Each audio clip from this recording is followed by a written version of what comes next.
Because the apostolic work, it comes to correct certain things. And that is what we are doing. I'm coming to tell you that you can also hear God by yourself. I'm correcting. I'm coming to tell you that, listen, me standing here, I don't own the keys to heaven. I don't have the keys that open heaven. So there is no way I can tell you that if you leave me, I'll close heaven in your life. It's impossible. Because the road that goes to heaven doesn't pass through my house.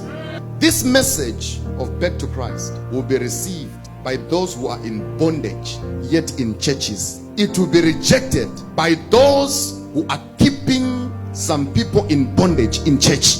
That is why yesterday I told you, you need deliverance from the shepherds, because the shepherds have made you believe that you cannot drink water without them helping you to drink. You come and testify that ever since I met Prophet, my life changed. There's nothing like that. You are giving me glory. Glory is not mine. Ever since I met you, my life changed. How did your ancestors' lives change without meeting me? How did your father's lives change without meeting me? How is it that Bill Gates is the richest man but he has never met me? How is it that Aliko Dangote is one of the richest men in Africa but he has never met me? Are you telling me that for anyone to be blessed they have to meet me? That is a fallacy. It's a lie. God's people need to be liberated.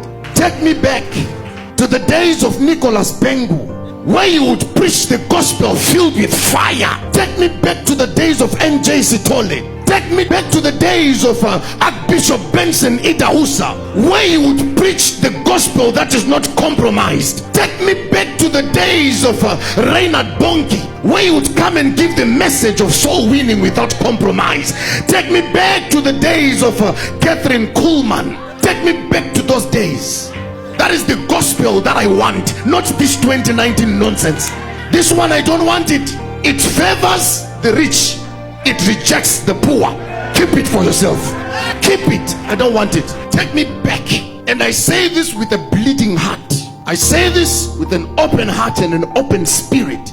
How did our mothers worship God? Back in those days, our mothers used to pray for their sons when they go to the mines, praying that, Father, as my son is in the mine, let that mine not collapse on his head. And God used to answer their prayers without J. Israel. So how come 2019 there must be J. Israel for God to answer? Take me back. Take me back. That's where I want to go. And that's where I want to be. Not now.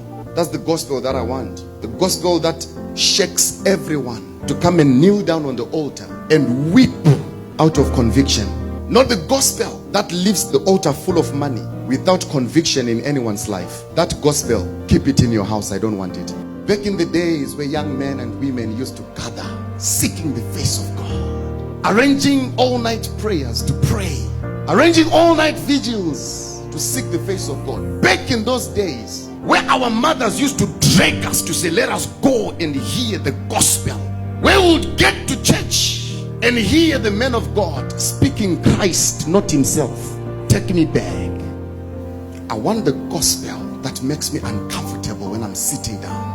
I don't want to be comfortable. I want to feel like the pastor is talking to me. I want to feel like somebody told the pastor that this is how my life is. That's how I want to feel like. I want to feel like when the pastor is preaching, he's talking straight to me, as if he knows that last night I slept with someone's wife. That's the gospel I want.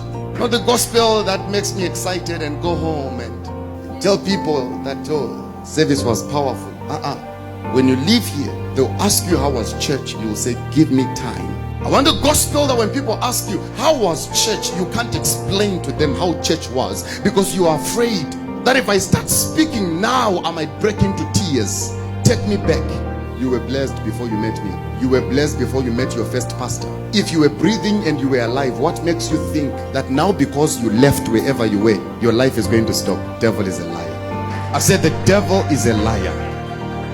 Most important things, go and pray, go and study your word,